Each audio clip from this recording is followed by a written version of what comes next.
Hi, this is Miss Sabatelli. We are continuing our lesson in the unit of studying the 5 elements of a short story.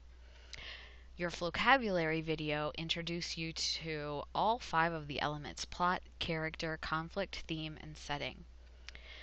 Our one big essential question for this unit will be, does every conflict have a winner? And we're going to take the next 2 pods to kind of look at that question and see if we can find an answer.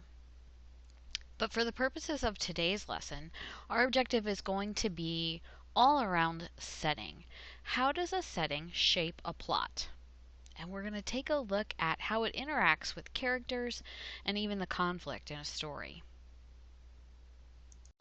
A real quick definition of a setting is where and when the story is going to take place. But a setting can be so much more than just a location and a time. It also helps us as a reader create background knowledge of where the story is starting and where these characters might be coming from. A story that's set in California is going to be different than a story set in Florida. The climates are a little different, even though both of them are warm. They experience more earthquakes in California and more hurricanes in Florida. So being aware of the place when you're reading helps you understand a little bit more of what the characters are seeing, feeling, and experiencing. It also helps to create that mood or tone for a story, because a story set in Florida where there's hurricanes during hurricane season is going to feel a whole lot different than a story set in Florida when they're visiting Disney World or resting on the beach on a sunny day. A setting can also help us figure out what the weather is, what the time of year is. Might even help with conflict if we know that a hurricane is coming, or we know that there's going to be an earthquake happening, as the setting will indicate for us. It can help introduce that conflict and create some tension as we read. If an author uses really good descriptive words in a setting, it can help the reader visualize what's going on. This means we're making a mind movie as we read. It helps us to understand what the characters are seeing, doing, feeling, smelling, or touching, or hearing, so that we can have a better understanding of what's happening in the story.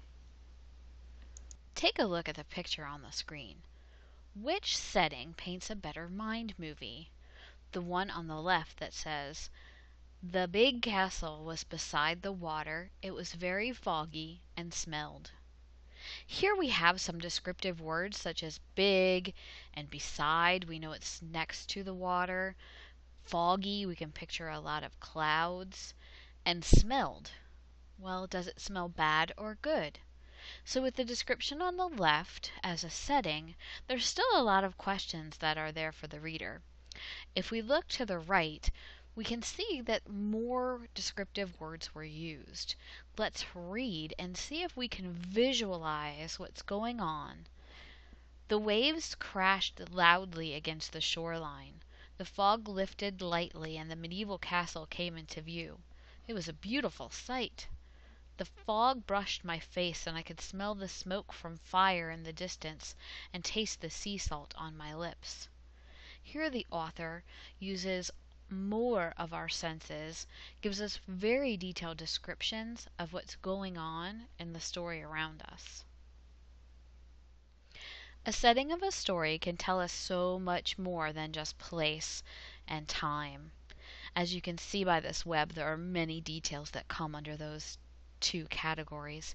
We've also talked a little bit about atmosphere, or creating the mood, just by changes in the weather.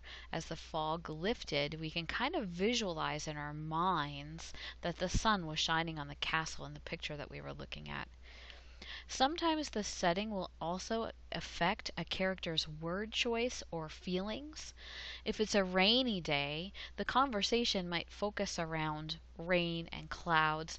There might be something sad going on in the story. So the setting helps us connect to the character's feelings at times. Also, we know that if a time setting was a character from The future, we probably wouldn't expect to see that character driving a horse and buggy. A future setting might show us a character driving in a really fast car, or maybe even a flying car. So, the setting will help us understand who the characters are, what they might be feeling, and what kind of element that they're living in. So today we have hit our objective. We've discovered how story setting helps shape the plot. It gives us the where and the when of the story. It helps us develop some background knowledge on what's happening in the story. It'll set the mood or the tone and definitely help us visualize what's happening or about to happen. Our essential question for this unit is to answer, does every conflict have a winner? We didn't come up with an answer in today's lesson, but we did get a clue that the setting of a story will help us out. It can help us to make inferences or guesses about what's going to happen as we read about where the story takes place.